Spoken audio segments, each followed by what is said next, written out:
Good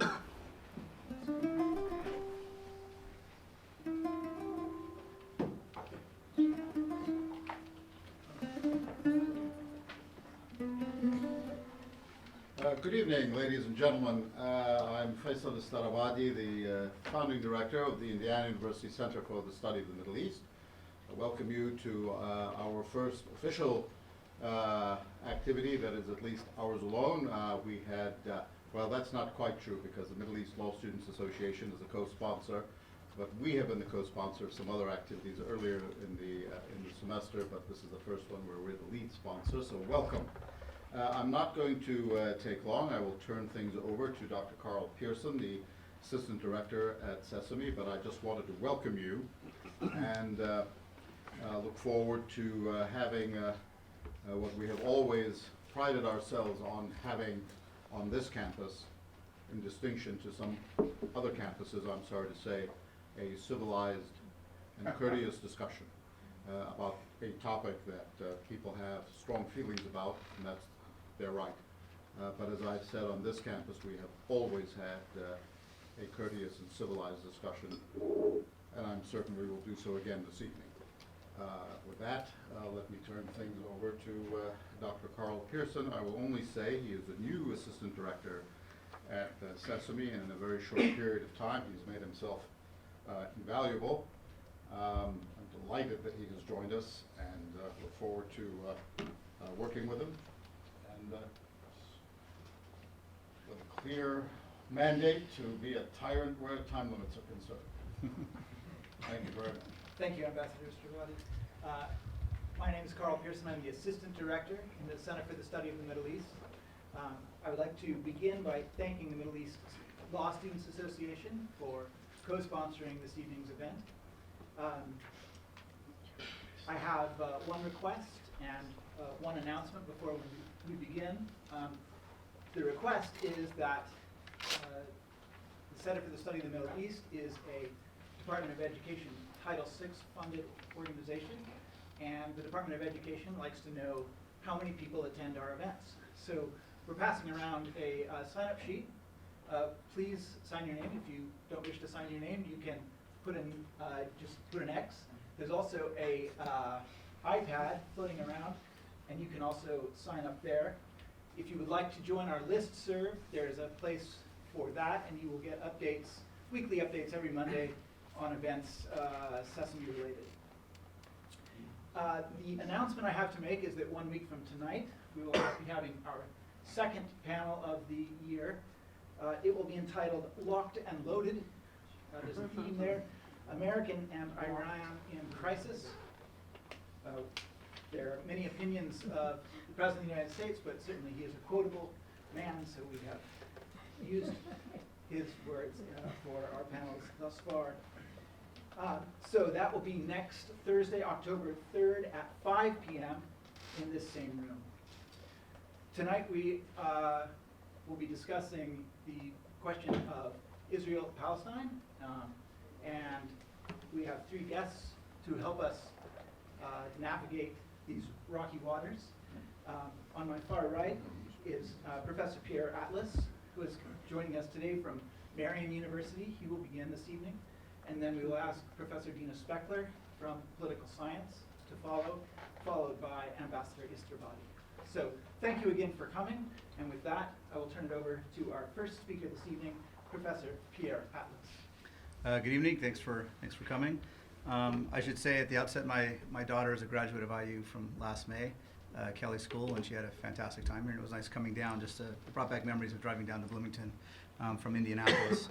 I'd like to start with a Middle East joke that I heard many years ago from Marwan Muasher, who was a Jordanian diplomat. He gave a talk in Indianapolis, and he said there are two possible solutions to the Israeli-Palestinian conflict: a realistic one and a miraculous one. The realistic solution is divine intervention. The miraculous solution is an agreement between the two sides. So I think that sort of maybe captures a little bit. So right now, obviously, we know that the election took place just a week or so ago, and the president of Israel has just tasked Prime Minister Benjamin Netanyahu with to attempt to form a government. You need to get 61 Knesset seats. He now has 28 days to reach that. There's a lot of doubt as to whether or not he will be able to form a government, and if not, it will go to the leader of the other major party, Gantz. And if he can't do it, then they may have a third election in a 5-month period, which is really unprecedented. So as this coalition negotiation process is going, and it's really a moving target, rather than making some initial comments about the Israeli electoral process and all of that, and speculating it, I'd rather make some less fleeting observations. The first set of observations I'd like to make is about the nature of how we look at the Israeli-Palestinian conflict. We tend to separate Israel and Palestine, the Israel and Palestine issue, into two discrete topics: the Israeli-Palestinian conflict and peace process, with its broader Arab-Israeli and U.S. foreign policy implications. That's one focus, sort of an international relations focus. And the other way we look at it, or the other part of it, is Israeli domestic politics, including elections, coalitions, and also the place of Israel's Arab-Palestinian citizens in the Israeli polity and society. Now, it makes analytical sense and conceptual sense to divide the topic into these two discrete areas, since Israel is a sovereign state and a parliamentary democracy within the Green Line. But I want to sort of raise a question maybe we can talk about later on. Can or should the internal Israeli questions, especially with regard to its Arab citizens, and the external Israeli-Palestinian conflict questions, be addressed together comprehensively? Are the 1967 lines sacrosanct, or can and should we take the 1948 Palestine, or what was British Mandate Palestine, and talk about perhaps the idea of repartitioning it to create two more ethnically homogenous states, one predominantly Arab, one predominantly Jewish? Would Arab citizens of Israel want to become citizens of Palestine, or would they rather have a greater equality as Israelis within the Israeli state? Would repartitioning be disastrous, or might it be a better solution? Should we reify the 1967 partition lines, or should we? It isn't that long ago. Maybe we should sort of look at it more imaginatively. Undergirding these particular questions is another existential question for Israel, and that is, will it be a state for all of its people, where all citizens have full social as well as political equality, or a Jewish ethno-nationalist state, which some Israeli political scientists have called a Jewish republic, that privileges its Jewish majority? Or can Israel figure out a way to combine elements of both, as some Israeli political scientists, Peleg and Waxman, have advocated? The existential question will become even more pressing after this month's election, because of the astounding success of the Arab Joint List. Israel's Arab parties joined forces in a very effective way. Whereas there was about a 68% voter turnout in Israel, there was a 60% voter turnout among Israel's Arab citizens, which is a record high. And the Joint List became the third largest party in Israeli parliament coming into the new elections. The Joint List is the third largest party. Okay, no Arab party has ever served in an Israeli government, in a coalition government. However, during Rabin's tenure in the 1990s, Arab parties did help serve as a blocking majority to help Rabin's government stay in power. The Joint List has announced that they favor Gantz and they endorsed him, but they said flat out, we are not going to serve in the government. So this is one reason why President Rivlin has tossed it over to Netanyahu. What will the role of the Joint List be in the next Knesset, regardless of who the government is? If it's marginalized and ignored, I would suggest that this will only exacerbate tensions between Israel's Jewish majority and its Palestinian Arab minority within the state of Israel itself. My second set of observations concern the peace process in international relations. First, when we talk about the peace process, or the peace plan that the Trump administration is expected to propose at some point in the future, we are really focusing on what we call peacemaking, top-down at the leadership level, peacemaking, and not peace building, which is more bottom-up, people-to-people. Okay? The peace studies literature suggests that both peacemaking and peace building are required in order to be successful. I would suggest that when it comes to the Israeli-Palestinian conflict, there has been very little peace building over the decades, very little people-to-people interaction or an attempt to actually make a peace agreement stick by having Israelis and Palestinians actually deal with each other. It's always been at the top down. As for peacemaking, the top-down process, I'd like to make this observation. Tangible achievements in the Middle East, in terms of peace, have always been accompanied by a synchronicity of effective leadership. a moment in time when leaders on all sides simultaneously had both the political will and the capacity to reach an accord. Often this has required U.S. leadership to be in sync as well.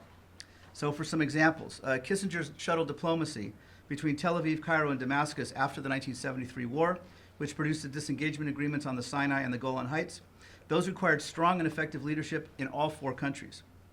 Sadat's groundbreaking trip to Jerusalem in 1977 set the stage for peace, but when bilateral negotiations between Sadat and Begin ground to a halt, it took strong third-party mediation from the United States, President Jimmy Carter, to push through and reach the Camp David peace accords between Israel and Egypt. The 1994 Jordanian-Israeli peace treaty was relatively easy to achieve, largely due to the personal relationship between Rabin and King Hussein, their desire for peace, and the strong legitimacy and credibility that they both had in their respective countries. And Oslo I required the right people at the right time, Rabin, Peres, and Arafat. When Rabin was assassinated by a Jewish Israeli extremist, a window of opportunity for peace was sealed shut, in my view. Excuse me. On the other hand, at Madrid in 1991, Prime Minister Yitzhak Shamir had no interest in negotiating a peace deal with anyone, nor did Syria's President Hafiz al-Assad, and Arafat was exiled in Tunis as leader of the PLO, still smarting from his ill-fated decision to support Saddam Hussein in the Gulf War. In this case, the US President, George H.W. Bush, may well have been ready and willing to broker some deals, but the regional actors were not. Also, Camp David II in 2000 failed, in part because by then, Arafat no longer had the political will, or perhaps the capacity, to negotiate a deal on Jerusalem or to even make a counteroffer to the Clinton-Barack proposals. And then in 2007, as George W. Bush was near the end of his second term, he convened a major peace conference in Annapolis. I don't know if you remember this, but it was a big deal at the time, and it went nowhere. Prime Minister Olmert, smarting from his abysmal failures in the recently ended Second Lebanon War, and on his way to be indicted on corruption charges, basically bribery charges, was unwilling to make any commitments to peace. Prime Minister, the Palestinian Authority President, Prime Minister Abbas, was unable to make any, with Gaza then under the control of Hamas. A year later, as Olmert was on his way out the door, he made a sweeping offer to Abbas, including extensive Israeli withdrawals from the West Bank and placing Jerusalem's old city under international control, but Abbas rejected out of hand, and the U.S. was nowhere to be found. It was at the very end of the Bush administration.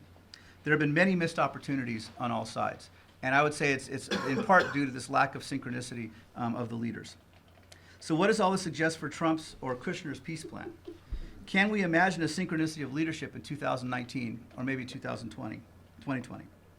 Even assuming an Israeli government was willing to reach such a deal, which is hard to imagine, especially if it's led by Netanyahu, in my view, the Palestinians outside of Israel, the Palestinians are separated geographically between the West Bank and Gaza, and ideologically between Hamas and Fatah, the Palestinian Authority. One entity officially recognizes Israel, and the other calls for Israel's destruction. So who speaks for the Palestinians? There has not been a Palestinian election anywhere since 2007. Who could represent the Palestinians in a peace deal, and could they make a credible commitment? Beyond Israelis and Palestinians, what will be the positions of other Arab actors, Saudi Arabia, Egypt, Jordan, the Gulf states, on a Trump peace plan? And will the plan bring them into the deal, perhaps at the expense of the Palestinians? And maybe the deal might be to sort of bring in Arab states to sort of co-opt the Palestinians. And again, even if the leaders do reach some sort of a deal at the top-down peacemaking level, without any grassroots, on-the-ground peace building between the peoples, the likelihood of any peace plan succeeding in the long run, I believe, will be slim. Thank you.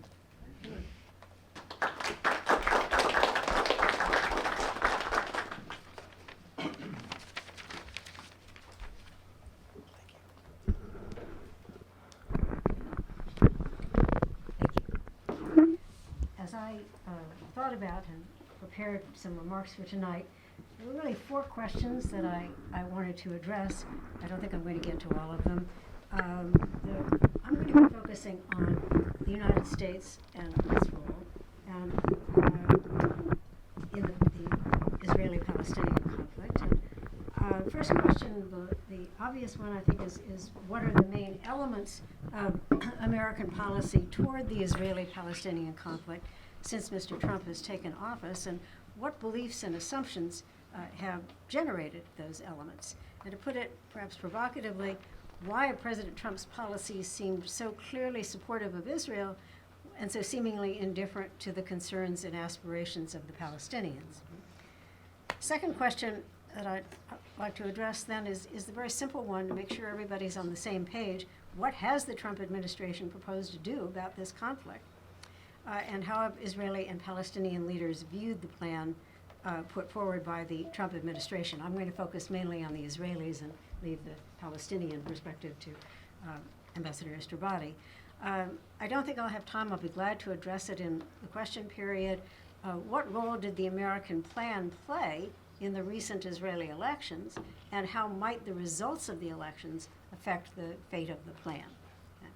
So I want to start with a preliminary observation, and that is that some watchers of the policies of the Trump administration, some observers, are inclined to explain everything the president does as the outcome of a political calculation.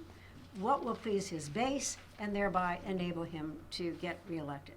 Now, far be it from me to dismiss the importance of such considerations in shaping the president's foreign policies. But I don't think everything he does in regard to the Middle East in particular or the world in general can be explained entirely on that basis.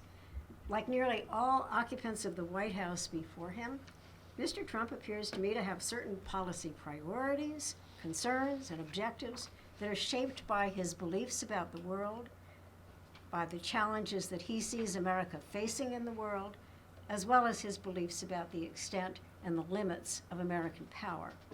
So my analysis today is going to be based primarily on what I think are some of his key policy priorities, concerns, and objectives, but also secondarily on those political calculations.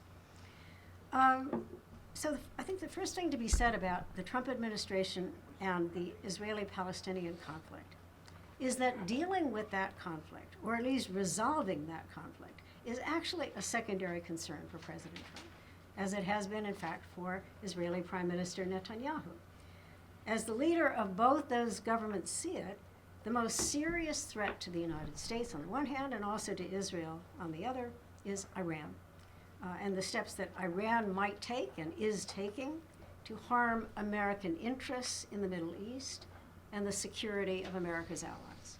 And above all, the possibility that Iran might acquire a nuclear weapon. In the view of both governments, a nuclear Iran is a threat because it might use such a weapon against Israel in the nearer term and against the United States as well in the longer term. And a nuclear weapon in Iranian hands is also threatening because it's expected to embolden Iran, permitting it to do whatever it thinks will enhance its power and prestige in the Middle East and in the Islamic world. So, as I see it, what has driven Mr. Trump's approach to the Israeli-Palestinian conflict is, above all, his eagerness to prevent Iran from acquiring a nuclear weapon and to contain what the president regards as Iranian expansionism and aggressiveness in the Middle East. President Trump sees Israel as a close ally and a partner in that endeavor. And up to now, he has seen Prime Minister Netanyahu as a particularly valuable partner in dealing with Iran. And that's because the Prime Minister's views of Iran and the threat that it poses to Israel, to other Middle Eastern states, and to Western democracies are very closely aligned with the views of President Trump. Mr. Trump's views and those of Prime Minister Netanyahu regarding the dangers of the so-called Iran deal, the JCPOA, have also been very closely aligned. Given the president's priorities and the coincidence of his views with those of the Israeli Prime Minister until now, two key objectives underlying Mr. Trump's policies in the Middle East have therefore been to strengthen Israel, and Mr. Netanyahu in particular, in their confrontation with Iran, as well as to forge an alliance between Israel and Sunni Arab states, which can help to contain Iran. Now, this is not to say that these two leaders have seen everything the same way when it comes to Iran. For Mr. Trump, domestic political calculations and his consequent desire to avoid a prolonged military confrontation have rendered him more eager than Netanyahu, I think, to conclude a deal with Iran's existing government that would avoid war. That's not to say that the Prime Minister wants to go to war with Iran. He doesn't. But I think President Trump is more confident than Prime Minister Netanyahu that such a deal can be struck with enough pressure on Iran. And nonetheless, the two leaders' views on Iran remain closely aligned. So a third key objective for President Trump in dealing with the Middle East has been to conserve American, that is U.S. government, resources, devoting them to activities that, in his view, clearly enhance American security and prosperity, and terminating those that have no clear payoffs, in his view. So these three objectives, strengthening Israel and Netanyahu, forging a Sunni-Israeli alliance, and economizing on American resources devoted to foreign affairs, account for, I think, a great many of the steps that President Trump has taken vis-a-vis Israelis and Palestinians. Recognizing Jerusalem as the capital of Israel and moving the embassy there were both moves that were wildly popular in Israel, and Prime Minister Netanyahu has been able to claim credit for those moves, portraying them as the product of his special relationship with the U.S. president. Cutting hundreds of millions of dollars, $200 million, previously expended by the United States on humanitarian aid programs in the West Bank, makes sense to the president because these expenditures seem to do nothing in his eyes to secure Palestinian cooperation with American policy. And in general, the president takes a very dim view of foreign aid, believing it to be largely a waste of money. Terminating American support for the UN Relief and Works program also seems warranted to the president. His advisors argue that this program has incited anti-Israel sentiments among Palestinians for decades, undermining American and Israeli efforts to resolve the Arab-Israeli conflict and the Israeli-Palestinian conflict in particular. Recognizing the portion of the Golan occupied by Israel as part of Israeli territory is a step that every Israeli government since 1967 has regarded as vital to its security, and this step was probably intended to serve two purposes. First of all, to strengthen Mr. Netanyahu's domestic position 2 weeks before a very hard-fought election in April, and secondly, strengthen Israel's geostrategic position, which is becoming increasingly vulnerable owing to the growing presence and activity of Iran and Hezbollah in Syria. So what about President Trump's much heralded peace plan? Okay. How does it serve his objectives in the Middle East? First, the president's Sunni allies, who play an integral role in his effort to contain Iran, Saudi Arabia, the UAE, Bahrain, Jordan, have all insisted that the lack of a settlement of the Israeli-Palestinian conflict made it very difficult for them to cooperate publicly with Israel. While some cooperation could go on, and a fair amount is going on, in the absence of a settlement, their view is that much more could be done once a settlement were in place. For example, just one example, construction of an integrated missile defense shield that could protect the participants, protect the participants in that missile defense from Iranian missiles and possibly also drones, and thereby diminish the threat that they pose. So for Mr.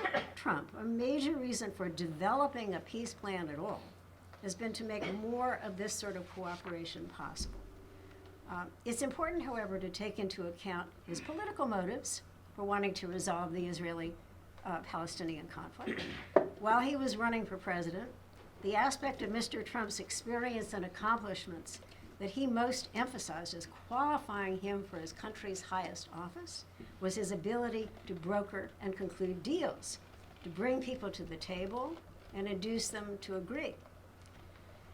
His deal-making skills, if you recall, he argued, would enable him to protect American interests far better than his predecessors, especially his most immediate predecessor, whom he still seems to regard as his chief domestic rival. For Mr. Trump, the need to arrange a deal between Israelis and Palestinians has become all the more imperative since he's taken office, because the likelihood that he can arrange and conclude and the array of other deals that he's promised with China, with North Korea, with Russia, with Iran, with the Taliban, that likelihood appears quite slim in all of these cases. So in the president's eyes, a deal of the century in the Middle East could utterly transform the region and also his political status. But let me get to the region. I think in Mr. Trump's views, solving the Israeli-Palestinian conflict, if he can do it, would play some very important functions. First and foremost, it would help to halt the growth of Iranian power. And it would also provide exceptional profits to American investors who would occupy a privileged position in competing for contracts in the disputed territories that many outside investors have hitherto largely shunned. Okay, so it's worth taking a couple of minutes, I think, to review what is this deal that the administration is proposing and what explains the provisions that it contains. Starting point for the deal appears to be Mr. Trump's conviction that all previous attempts at peace agreements between Israelis and Palestinians, with or without major American participation, it's not the other Middle Eastern actors, but agreements between Israelis and Palestinians, have failed because they didn't offer a clear vision of how the lives of ordinary Palestinians would be transformed for the better. Their leaders, therefore, in Mr. Trump's view, lacked the confidence that the arrangements they had negotiated would gain and sustain public support. The president wanted a plan that would offer such a vision.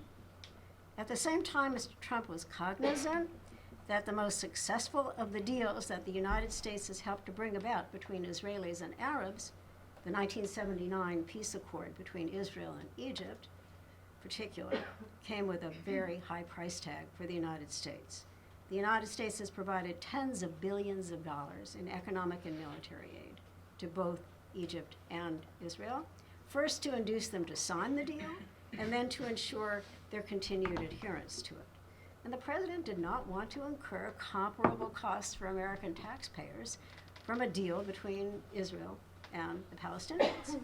He therefore commissioned a businessman and a lawyer with experience in advising his commercial operations to create the plan. His son-in-law, Jared Kushner, and the chief legal officer for the Trump Organization, Jason Greenblatt. Okay, so as is well known, their plan, or as they characterize it, their vision, has two parts. One is this economic portion, which was unveiled in Bahrain in June of this year at a meeting of 300 political and business leaders from around the world, advertised as a Peace to Prosperity workshop, and a political portion, which has been the subject of intense speculation, a portion that may or may not be released in the coming weeks, depending on the pace of political developments in Israel. In the meantime, its provisions are not really known.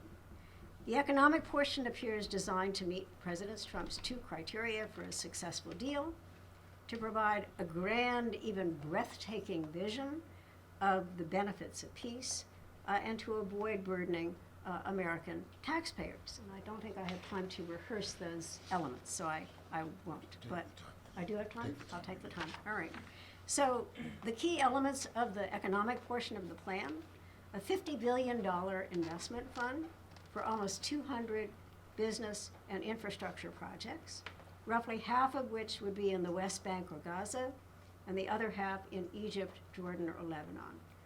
And these would include road and rail connections between the West Bank and Gaza, power plant upgrades, massive infrastructure improvements, modernized hospitals and clinics, a greatly improved water supply. The plan envisions the creation of more than 1 million Palestinian jobs, doubling the Palestinian GDP, cutting the poverty rate among Palestinians in the West Bank and Gaza by 50%. Secretary of the Treasury Stephen Mnuchin, who was there in Bahrain representing the United States, pointedly refrained from offering any American government contribution to the loans and grants that, along with private investment, are supposed to finance these accomplishments. Want me to talk about the responses to the plan, or shall I stop and Perhaps we could do that in the Okay, can question talk and about answer. that, okay. And I'll talk a little bit, I feel like, in the discussion about what we do and don't know about the political portion of the plan. I would just jump to my conclusion that I think the prospects for this deal of the century materializing are really no better than the prospects, to say the least, than the prospects for all of the other deals that President Trump has been trying to conclude.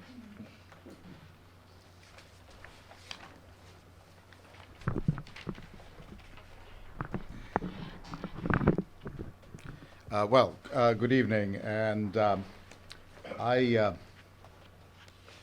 don't have a PowerPoint. I don't really like using PowerPoint, but I have a photograph, a map, and a chart, which I will use as I get to that part of the presentation. What I'd like to do is talk about first the reaction or the positions of the various Arab states. And let me just say at the outset that it's a mistake to consider the views of the Arab states as being unified in any sense of the word.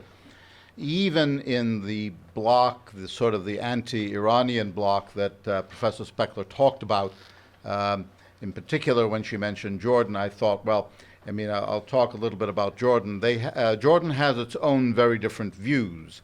And for those who know the region, you will, of course, know why. But I'll get to that.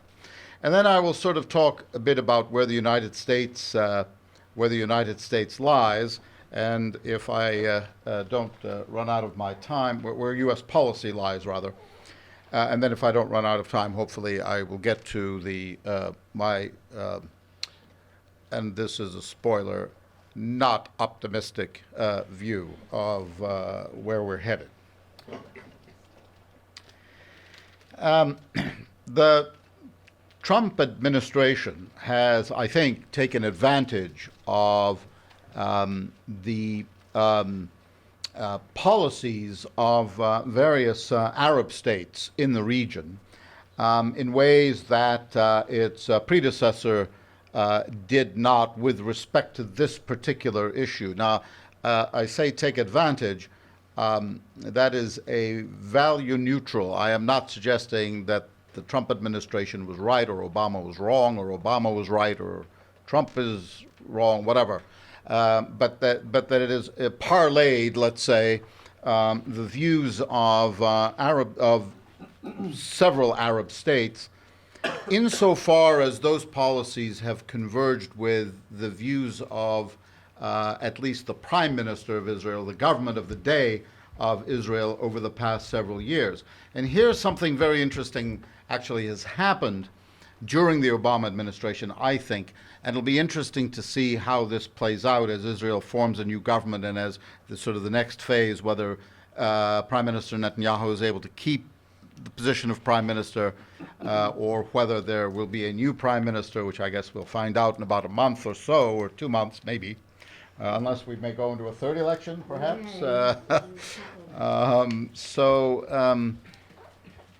And that is that that Prime Minister Netanyahu has reversing a decades-old sort of principle of both the American government writ large and of the Israeli governments over decades, have sort of associated at least his party very closely with the Republican Party. And that, I think, has been a very interesting feature of Prime Minister Netanyahu, at least since the Obama administration. And so you had the sort of very interesting occurrence of an Israeli Prime Minister standing on a joint session of Congress from the rostrum of the House of Representatives, criticizing United States government policy, which I think would have been unimaginable for any Israeli Prime Minister other than Prime Minister Netanyahu. It's interesting, the love seems not to be reciprocated. President Trump just this week, I think, or maybe last week, said that the relationship is between the United States and Israel. It's not with Benjamin Netanyahu. And so there's now a sort of an effort, perhaps dictated by the realities of the situation, to sort of draw a line or draw away from the current incumbent. But it'll be interesting to see, because in the meantime, this has, I think, emboldened sort of a new generation of democratic elected officials to begin criticizing Israeli government policies in ways that I don't recall, at least, having heard before within the U.S. Polity. So it'll be very interesting to see how all that plays out. But in the meantime, what we have has been, since the Obama administration, a de facto alliance between the Kingdom of Saudi Arabia and no small number of the Gulf states on the issue of Iran, as Professor Spechler set out very well, and I won't repeat any of what she has said about all of that, which I think was extremely accurate and well put.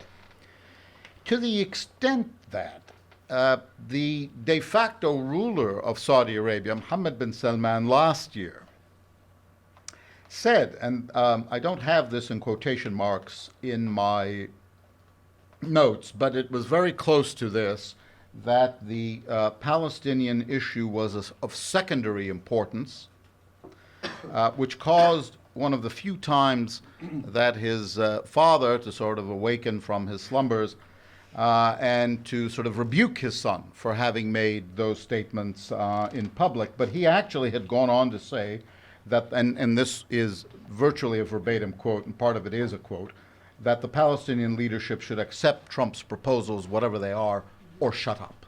And the shut up is in quotation marks.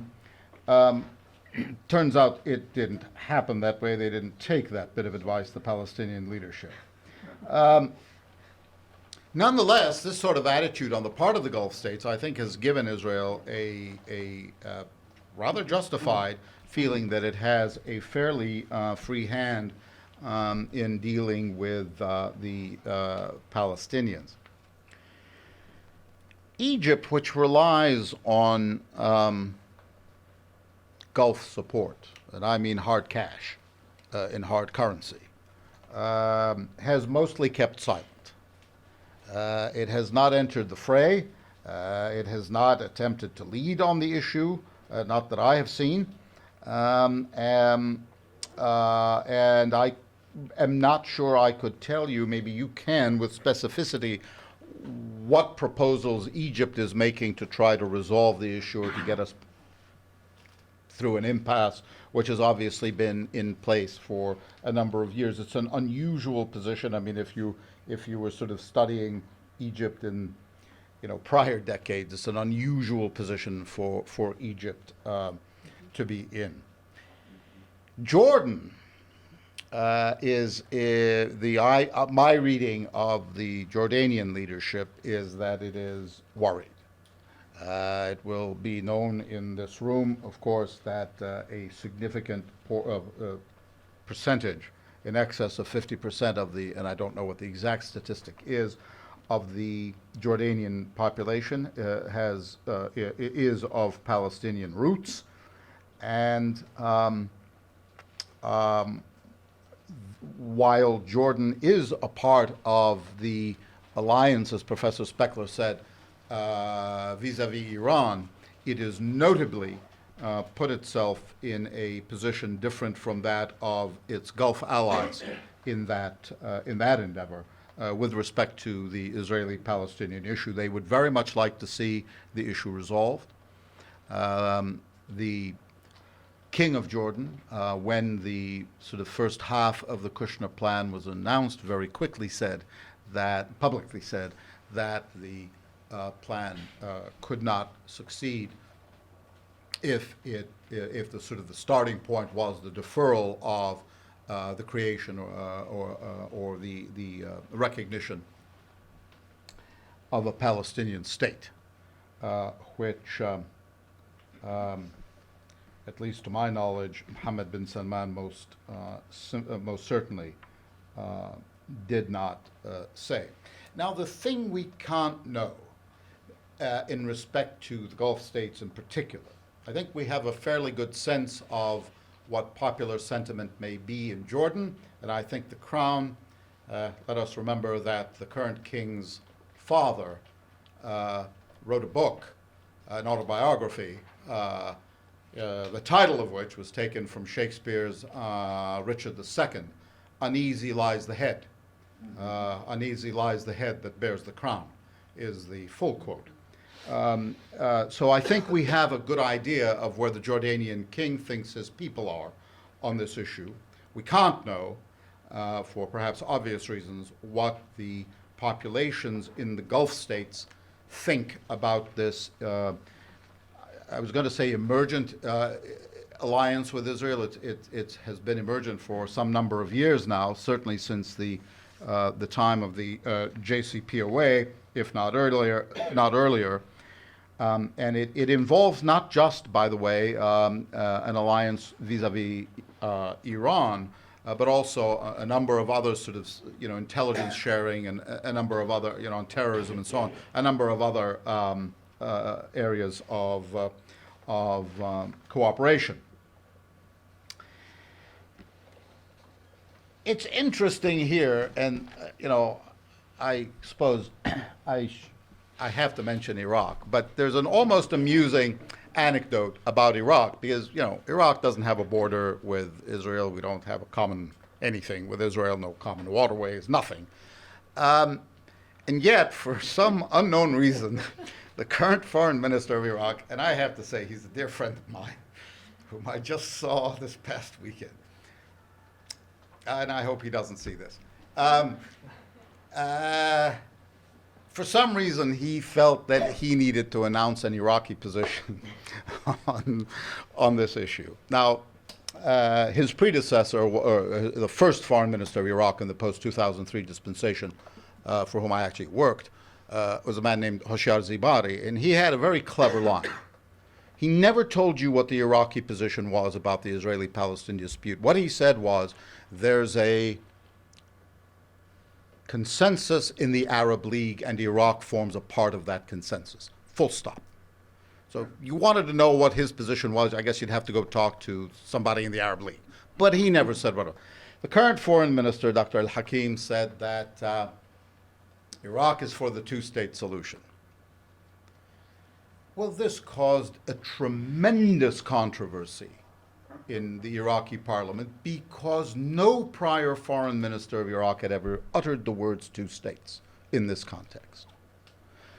I'm not telling you the Iraqis don't realize that that may be the only solution to the problem, but it was the issue of why is the Iraqi foreign minister making this statement on his own without consulting Parliament, without consulting the cabinet, for all we seem to be able to tell from the press coverage, without consulting the Prime Minister of Iraq. My point is this, whatever you may feel about the kerfuffle which he obviously survived, whatever you may feel about the kerfuffle, it does perhaps maybe give us an insight into what some of the populations of the other Arab states may feel, that they're not as indifferent to the Israeli-Palestinian issue in Saudi Arabia, in the other Gulf states, as perhaps their governments are. I can't tell you that that is the case, but I can ask the question at least based on that experience. So we don't know what the Gulf Arabs think. We don't know what the Egyptians think. I think we do know what the Jordanians think because I think the king has told us. Now, as far as U.S. policy, very quickly, and I've got to figure out how to use this thing. Now, I know some people might think that's Vanna White on Wheel of Fortune, but it actually isn't. That's Ivanka Trump announcing the recognition or announcing the move of the United States Embassy to Jerusalem. Now, actually, everyone in this room, I'm sure, will know they didn't build a new building. There had been, I think, a consulate, and all they did is they took down the sign. Pardon me? They moved in. They moved in, I understand, but they took down the sign that said consulate and said it's the embassy. And by itself, that would be one thing. But in the meantime, the United States closed the diplomatic office that had been dealing with the Palestinians, with the Palestinian Authority. And don't forget, a lot of countries around the world, most in the Middle East, several in Latin America, and starting in Europe, recognize what the United States regards as the Palestinian Authority as the state of Palestine, which has a seat at the United Nations in the General Assembly as a state, let me see here now, non-member state observer. So it's a state, but not a member of the United Nations. Well, that's the same status that Switzerland had until 2002. It was a non-member observer state. It also, the Trump administration, closed down the Palestinian representative office in Washington. And so we seem to be, here in the United States, in the absurd position of positing the deal of the century, apparently without talking to one of the parties that has to ink the deal. And I don't know how that's going to work, but then again, I'm not the greatest deal maker in history, I guess. Now, the move, actually, Trump, the president, is correct. Every candidate for the presidency for, I don't know, a generation anyway, has said they would make this move, and he actually did it.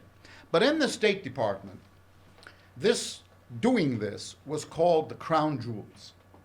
This was the thing, as Professor Spechler said, that every Israeli government for decades had wanted the United States to do. Now again, I don't know much about deal making. I'm a simple country lawyer.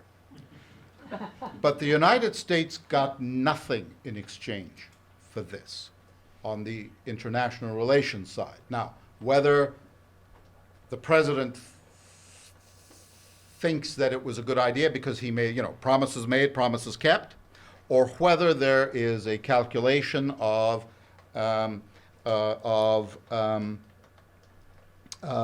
keeping, in particular, the religious right happy with his fine work, I don't know. But the impression given is that there was not much more thought given to this move than is evident in the expression of the Americans standing there. And it certainly, the United States got nothing in return other than personal goodwill for the president, who between that act and the recognition of the annexation of the Golan Heights has caused apparently some settlement somewhere, or some village somewhere is going to be called Trump or Trumpistan or something. I don't know. It's got its plaque. Does it? Well, there you go. So Trumpistan is now a place in. I will say, because I am a lawyer, that these moves strike me as violations. The recognition, the annexations and the recognition of this strike me as a violation of the UN Charter, Article 2.4. But we don't have time to get into that. I'll be happy to talk about that in question and answers. Now, this map, and I know it's very small, and I apologize for that, is fresh, is hot off the presses. This is from the BBC on the 17th, I believe it is, of September 2019. And what it shows you in broad terms is the blue is the stuff controlled, is the territory controlled by Israel. This is just the West Bank. And the sort of, whatever, tan taupe, whatever that is sort of the Bantustans that are controlled by the Palestinian Authority. And what I know very few people can see are the little sort of darker bits, which are the settlements. Now the building keeps on apace. Just this week there was another order from just yesterday I think, or the day before, an order from the Israeli Supreme Court allowing for the confiscation of other territories which from Palestinian to Israeli control, which again, if you're a lawyer, you might pause to note is a violation of Article 53 of the Fourth Geneva Convention of 1949, which forbids population transfers and also forbids the destruction of property unless, except for military necessity. but it becomes very difficult to extract, it seems to me, what's called a viable Palestinian state. The Israelis, we tend to talk about having a secure state. No one talks about the Palestinians having a secure state for some odd reason. But in any event, it's difficult to extract from this map a viable, much less a secure Palestinian state. Let me conclude with this chart. And this is from I think they call it UNRWA or something like that, the UNRWA, the Relief Works Agency, which deals with Palestinian refugees. And it's an interesting chart from about, well, from and it starts in 1922, the British mandatory Palestine, and projects out to 2035. Now, 2035 sounds like a long time away. It's only 16 years. And obviously, those are projections as opposed to actual data up till 2014, I believe it's actual data. So 2025 and 2035. And what it does is it looks at the populations between the Jordan River and the Mediterranean. So it includes Israel proper, the West Bank, and Gaza.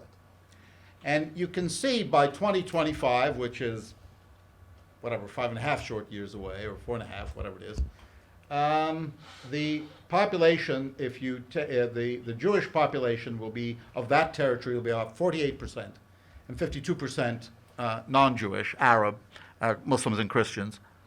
And by 2035, it'll be 54%, assuming current trends continue. That makes, if you couple this chart with the map I showed, it makes optimism about the future of a two-state solution particularly complex. Now, I have a whole third of my talk about that, but I don't have time for that, so I'll stop there. Hopefully, we'll have time in the question and answers. Thank you very much.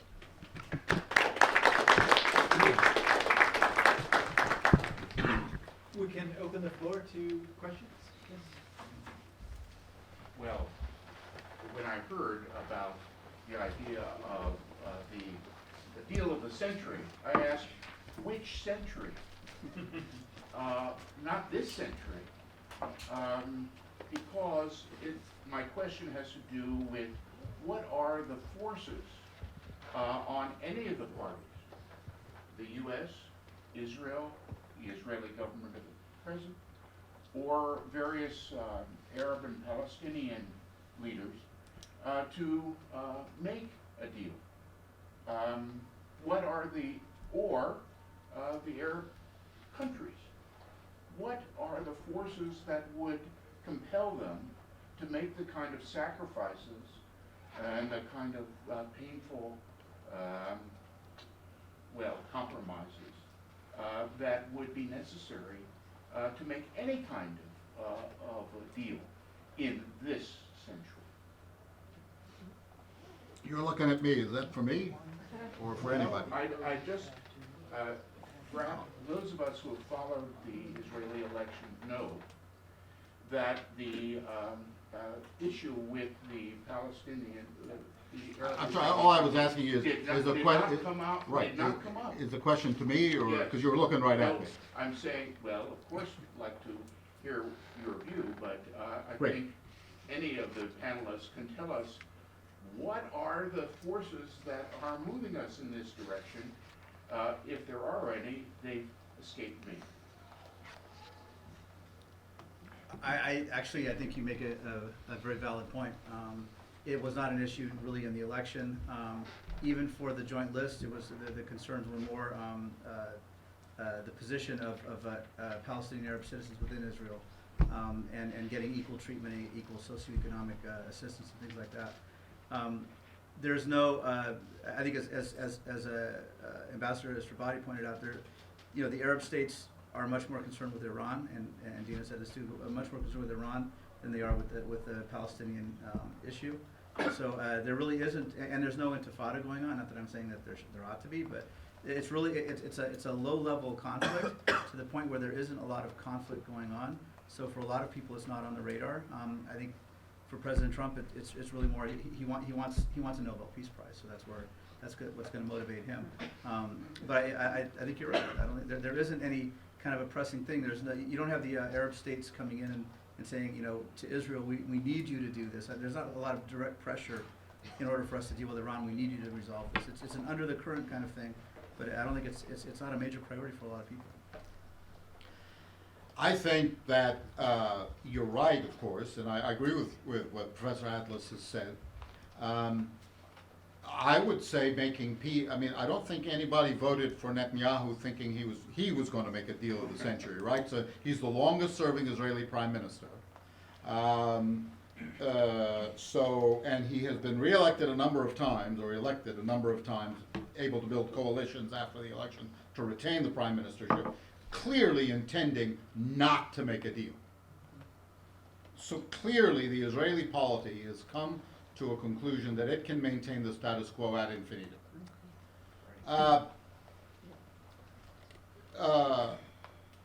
The Arab states, as Pierre just said, have dealt themselves out. They've got other things to do, apparently. Again, we don't know what the populations think. Maybe the populations have guessed correctly that the leaderships have guessed correctly that their populations don't care much. Or maybe not, we don't know, and there's no real way of telling. And so, no, I don't think there is particularly an impetus. The Palestinians, you know, the fiction was always that the United States was the honest broker. Mm-hmm. And nobody in the Middle East ever thought of the U.S. truly as an honest broker, because the U.S. always had its thumb on the scale that was the side of Israel. But there was a sense you could at least count on some sort of American fair play out of the United States, and I think that's gone. When we're not even talking to one of the parties, when the withdrawal of funding that Professor Spechler talked about includes humanitarian relief to hospitals and clinics and so on. And it tells you the United States, at least, you know, for the next year and a half or 5.5 years, as the case may be, is unlikely to play that role. And whatever else you may think about the Middle East, the Israeli-Palestinian situation, whatever your views are, whichever side you're on, the one essential catalyst has always been the United States. And it's just no longer there. I guess, well, okay. Go ahead. I mean, Yeah. First of all, I think there is an incentive on the American part. So when you say none of the participants has an incentive, and I think I tried to outline that. I think that although some of the Gulf states have evinced some seeming indifference, precisely because their populations may not be so indifferent, I think the degree of cooperation and that alliance that Mr. Trump seeks between Israelis and the Gulf states, that can flourish much better without an impediment if there were to be a deal. And since Mr. Trump is extremely concerned about Iranian power and the expansion of Iranian power, I think that gives him an important incentive in addition to the possible Nobel Prize that he would like to win. So I think there is an incentive on the American side. And I also, on the Israeli side. So first of all, it is, from the point of view of the prospects of peace, one of the notable results of this election, but it's not a striking new development, it's a continuation of previous trends, is the decline in the power of the once almighty single party, basically government of the Labor Party. And so we now have the Labor Party with a very, very tiny representation in the Knesset. The Labor Party is genuinely interested in achieving peace, thinks it's quite important for Israel, is very concerned about the possibilities of Israel continuing to function as a democratic state without that. It actually had a plan in the election. Part of its platform in the election was a plan consisting of steps that actions that Israel should take immediately to enable negotiations to restart, which is a high priority for the Labor Party. But the important thing here is that in a 120-member Knesset or parliament, Labor and its allies to the left of it, the Democratic Union, were only 11 seats. And that really is a striking change in the scene. But what about the rest? So I don't want to talk about Netanyahu, particularly if he continues to remain in alliance with the far-right religious parties and with Yamina, even further to his right than he is.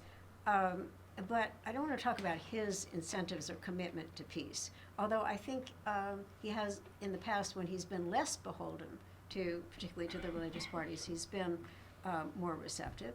But on the other hand, I do think that within Israel, there's an unease with this situation.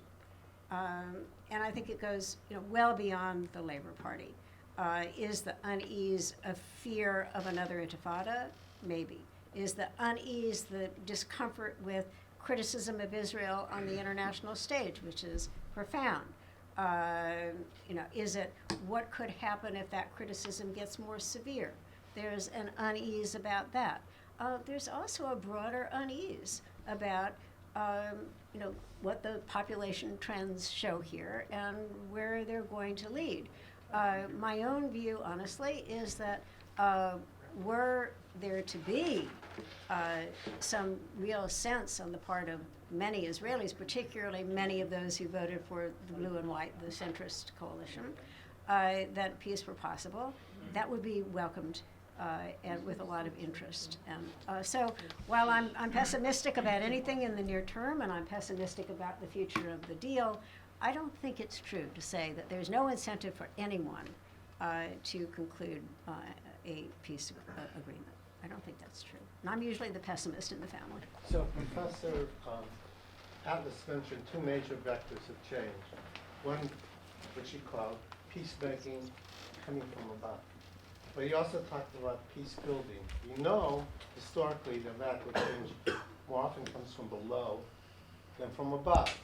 So what are, and you talked about unease in Israel, what are the movements on the ground that may offer some hope for change, including what you talked about, the populations in the United States, that change will come from below?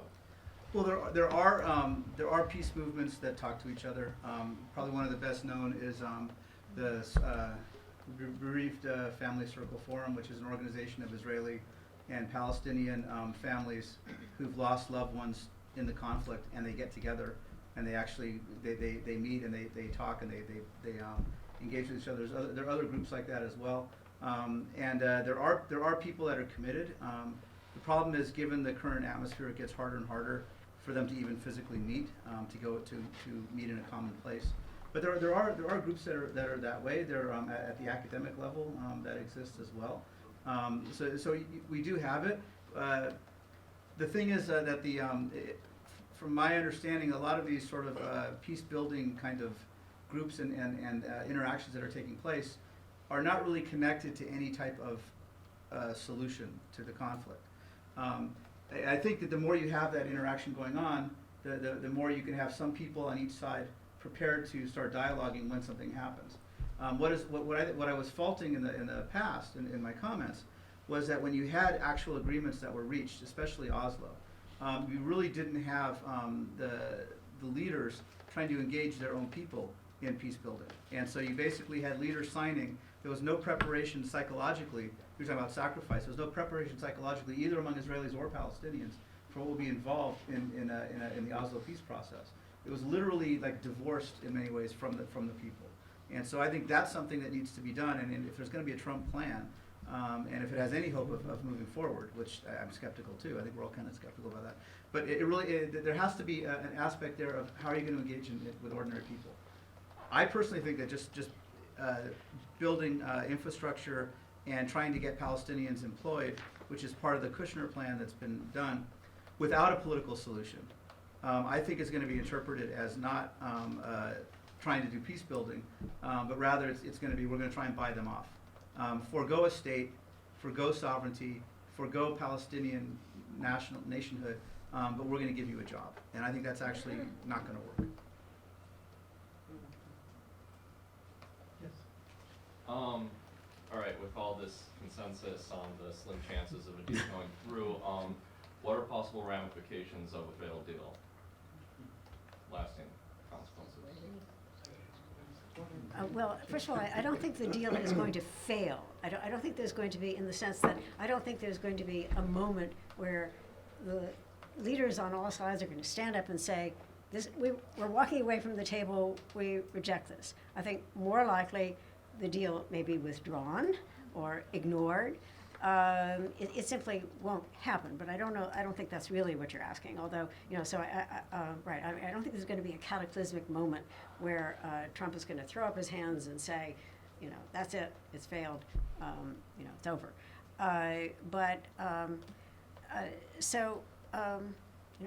Unfortunately, I do think that the status quo is likely to be perpetuated for a significant time to come, with all the unease on all sides and all the discontent on all sides that brings with it. And now I would leave it to you to talk about the possibility of an explosion on the Arab side or the Palestinian side. I don't know. And on the Israeli side, someone said something to the effect, maybe it was you, that I'm not sure, that Palestinians that Israelis are ready to accept the status quo and go about their business and so forth. I don't think that's true. I think there's a lot of unease and concern about what the future will bring, but there's a sense of hopelessness that there's no way to move forward. We don't have the leadership. They don't have the leadership. It's not going to happen. Without touching on the likelihood of another intifada, what would be a potential Israeli response if an intifada occurred? Just trying to think through.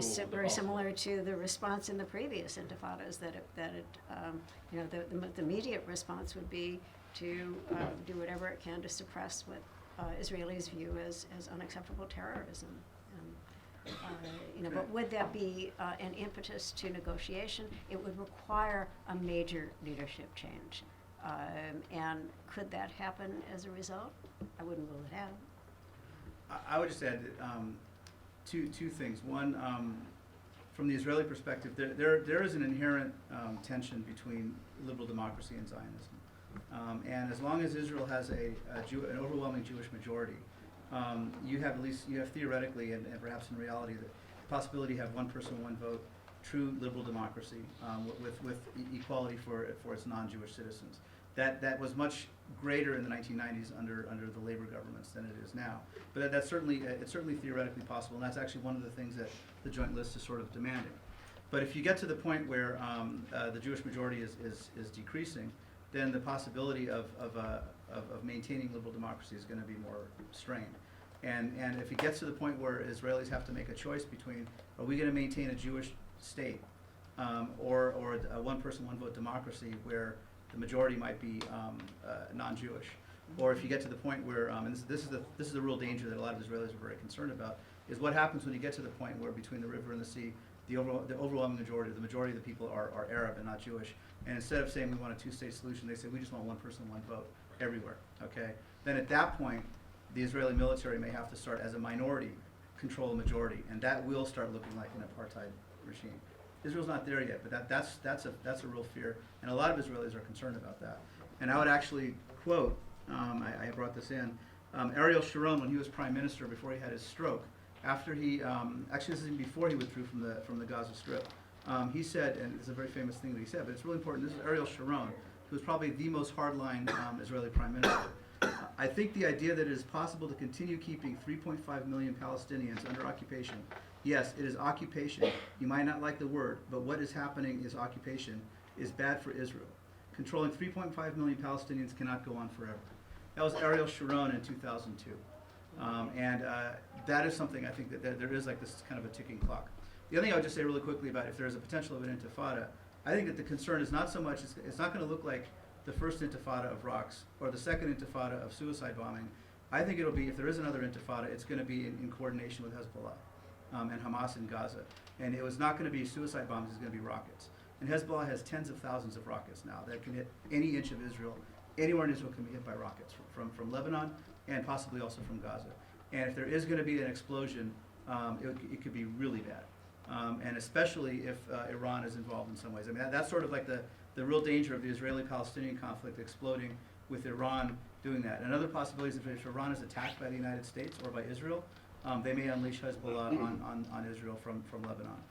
And those kinds of things are much more serious than a kind of a low-level, I hate to say, but a low-level conflict of Palestinians throwing rocks, or even as bad as the suicide bombings. But I mean, the Second Intifada, about 3,000 Palestinians were killed and about 1,000 Israelis were killed. That's a lot. But in an actual war with rockets flying, it could be a lot more than that. I should point out one thing, because you use the word terrorism, and I will not argue with you. I'm not trying to get into a semantic quibble, Professor Spechler. But there are two competing principles of international law that are colliding in Israel and Palestine. And I think this should be mentioned. The one to which Professor Spechler rightly was referring was the right of a state to engage in self-defense to protect its civilian population against deliberate attack, which is a crime under international humanitarian law. But on the other hand, the Palestinians, a peoples under occupation, which Professor Atlas just told us even Ariel Sharon conceded, have a right under international law to resist occupation by military means. That doesn't mean they can blow up buses in Tel Aviv or target civilians. I've already addressed that. But they do have a right on, and so you've got these two competing principles of international law, the right of self-defense and the right to use force to resist an occupation. And I don't know how that's a Gordian knot that I'm not the one who can resolve. You're looking at it from a just purely a legal perspective, and I understand that is by no means the most important perspective in this. I understand it. But nonetheless, I am a lawyer, so it's my first perspective.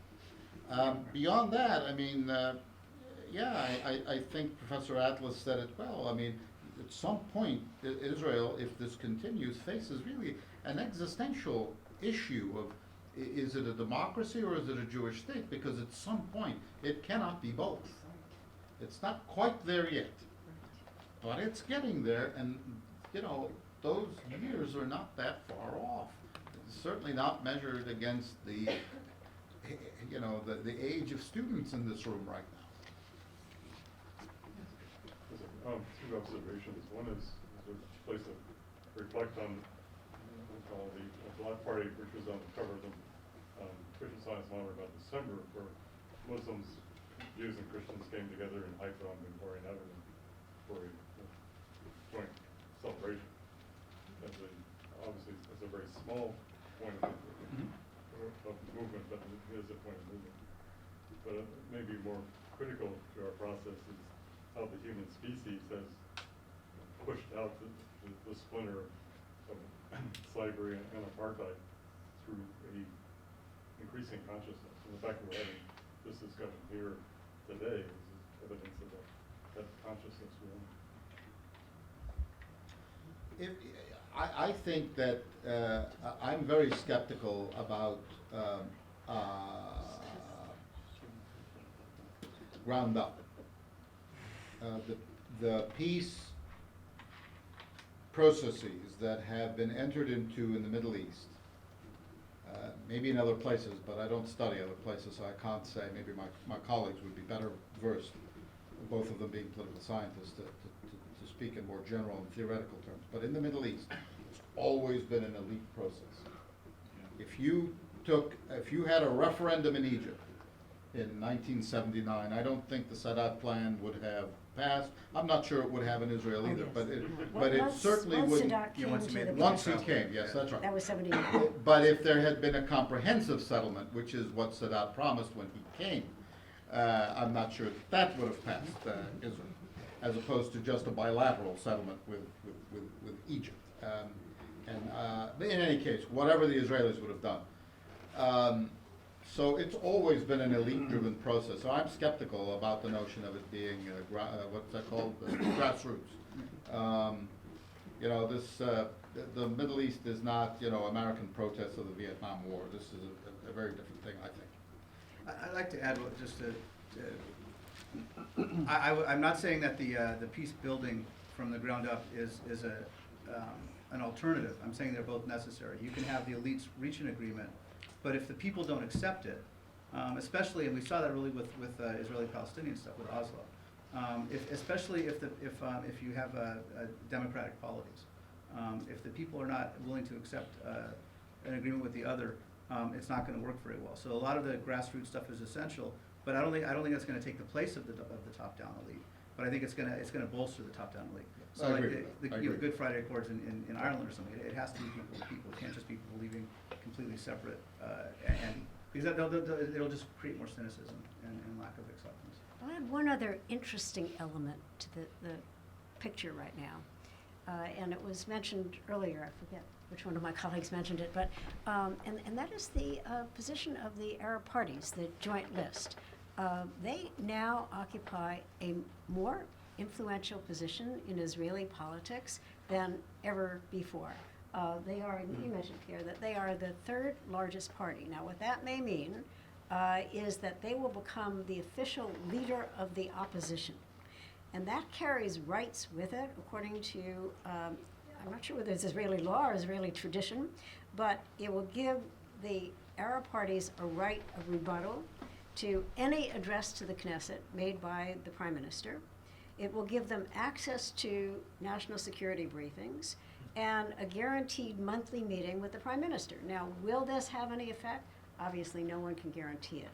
But the sense on my part is that they're going to have a gradually increasing role in affecting Israeli government policy. At least their voice is going to be heard more among the Israeli public, and they're going to have a direct window to channel to policymakers. Long term, I don't know how long and whether we'll all be dead before that. You know, that too can move this process in interesting directions. Yes, please. I would like to return to the question of the status quo and the map. And so at the rate of what is happening and the increase in the number of settlements, the taking over of water, and all these various things, what can you say about any kind of hope, or what direction do you think is possible, given what is happening now under the status quo? Well, of course, a lot will depend on the ultimate outcome of these elections, or possibly the next set of elections, which may have to occur, and who is in power. And it is interesting that there really is a stalemate. It's not an accident that this electoral result is almost the same as the previous electoral result. Yes, but except Gantz has overtly said, you know, you should wipe out Gaza. I mean, he's No, really no, but better than Gantz is Netanyahu. not in favor of a continuation of settlements, okay? He is in favor, and where he's a security guy, and he's emphasized very strongly security control over so-called Area C, the area of the West Bank closest to Jordan, okay?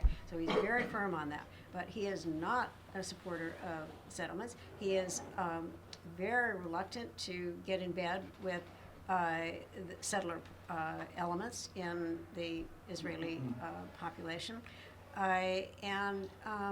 So will that dramatically change the whole picture there? No. But are we going to see an indefinite expansion of settlements? Not necessarily. And by the way,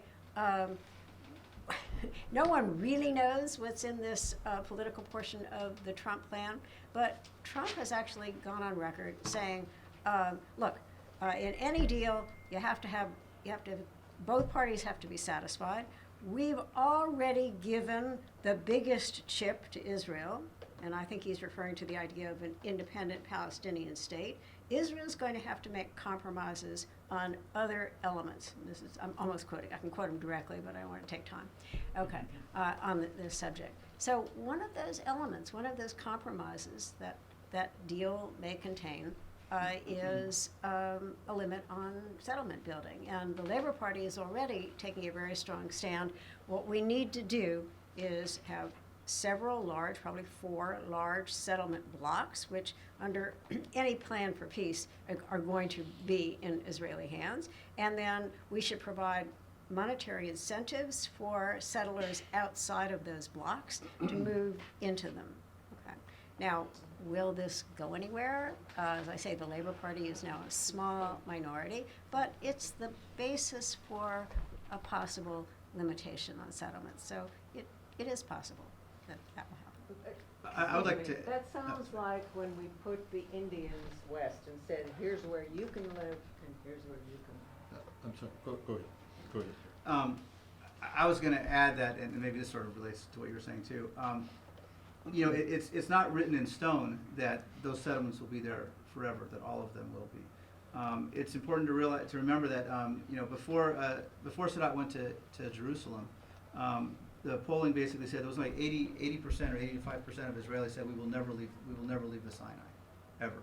And there were settlements in the Sinai Peninsula, or Jewish settlements in the Sinai since 1967. They said we will never ever leave the Sinai.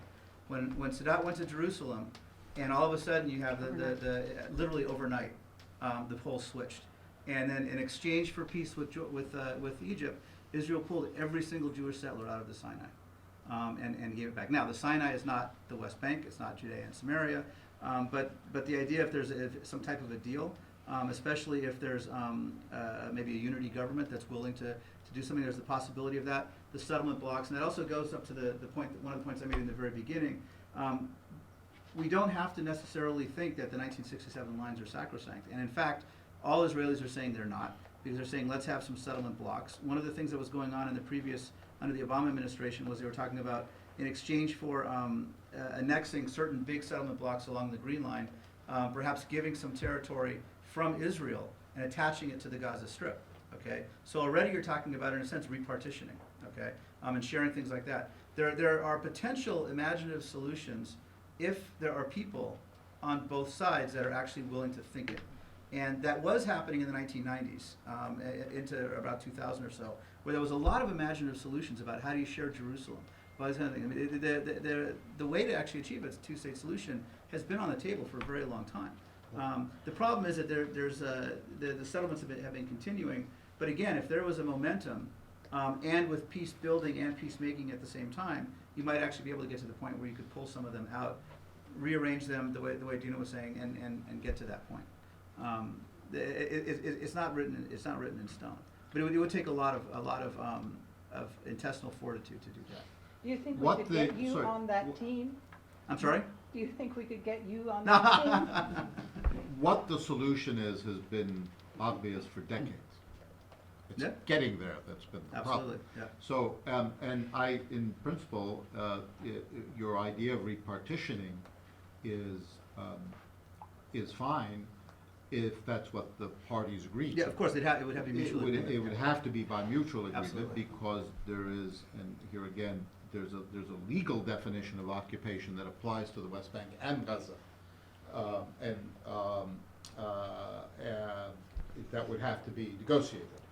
The Gantz idea accounts for about a third of the West Bank or so, is what I have gathered in reading to prepare for this. That he maintains that that his idea is to keep about a third of the West Bank as a part of the Jordan Valley. The Jordan Valley is what Yeah. he's concerned Yeah, about. but I from at least what I've read in the last week or so, that accounts for about a third of the territory. That's a big, I mean, It is. this is that's a big swath of land of what is otherwise not a very large piece of territory. So it's a difficult.